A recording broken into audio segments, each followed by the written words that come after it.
Hello, my name is Kasi from Kanuschule Versam in the Rheingorge in Switzerland. In this video I show you how to weld a broken kayak properly. Here you can see the crack, and this has to be welded on both sides. The tools you'll need: a drill, hot air gun with heat and airflow control, a welding nozzle, spatula and rasp tools, a carving tool, HDPE wires and HDPE material to weld from the inside.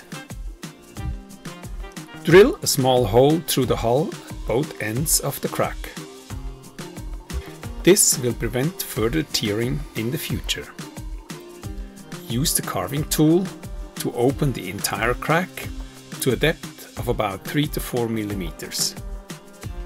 You make space for the material to be filled in later, and you remove all oxidized polyethylene material. Do not hesitate to go beyond the 2 drill points.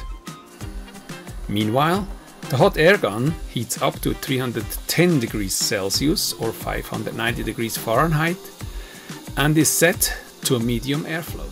The hot air heats the crack and the wire at the same time, and a small bead must form on both sides. Apply medium pressure and go slow and steady. Now you can remove the cooled material with the rasp.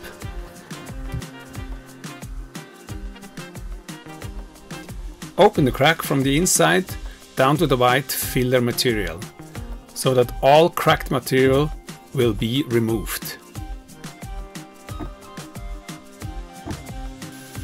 Weld the crack from the inside. This way you eliminate all the weak spots in the hull. This is often not so easy because the seat may have to be removed. Again, remove the excess material with the rasp. Also remove all oxidized surface material of the kayak hull on the inside. Now I weld a strip of polyethylene material about 1 mm thick to strengthen the hull in the area of the weld. Good luck with your repair. If you have questions, write to me in the comments below.